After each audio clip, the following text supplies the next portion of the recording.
UEFA ইউরোর quarter ফাইনালে জার্মানির বিপক্ষে একটা রুদ্ধশ্বাস জয় পায় স্পেন। যদিও ম্যাচটা কিন্তু সবসময় একটা হাড্ডাহাড্ডি পর্যায়ে ছিল, অর্থাৎ দুটো দলই কিন্তু চেষ্টা করছিল সেমিফাইনালে নিজেদের জায়গাটাকে পাকাপোক্ত করে নেওয়ার। আর সেই স্পেনকে নিয়ে কিন্তু এবার একটা আপডেট বেরিয়ে এলো। জার্মানির বিপক্ষে ম্যাচে কিন্তু 7-8 মিনিটের মাথায় মাঠ ছাড়তে হয়েছিল স্পেনের অত্যন্ত নির্ভরযোগ্য একজন ফুটবলার মিডফিল্ডার পেদ্রিকে, এবং তার জায়গায় নেমেছিল কিন্তু অলমো। আর এই অলমো নেমেই কিন্তু স্পেনের হয়ে প্রথম গোলটা করেছিলেন।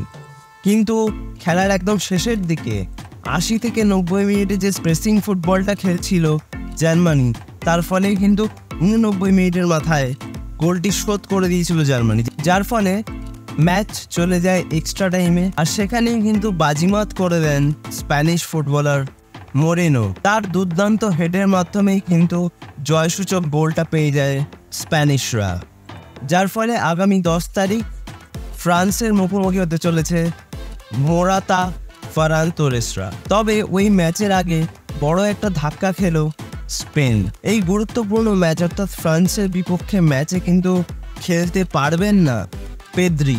আমরা দেখেছিলাম গত ম্যাচেই কিন্তু খেলার একদম শুরুতেই চোট পেয়ে মাঠের বাইরে চলে গিয়েছিলেন, এবং আর এখন এটা জানা যাচ্ছে যে তিনি কিন্তু গোটা টুর্নামেন্টেই আর কোনো ম্যাচই খেলতে পারবেন না। সুতরাং পেদ্রিকে ছাড়াই কিন্তু আগামী গুরুত্বপূর্ণ ম্যাচে অর্থাৎ সেমিফাইনালে ফ্রান্সের বিপক্ষে নামতে হবে স্প্যানিশদের। তখন দেখা যাক ইউরো সেমিফাইনালে জিতে কোন দল ফাইনালে কোয়ালিফাই করে।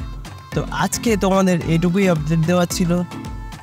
যদি ভিডিওটা ভালো লাগে লাইক, কমেন্ট, শেয়ার এবং সাবস্ক্রাইব করতে কিন্তু একদম ভুলো না।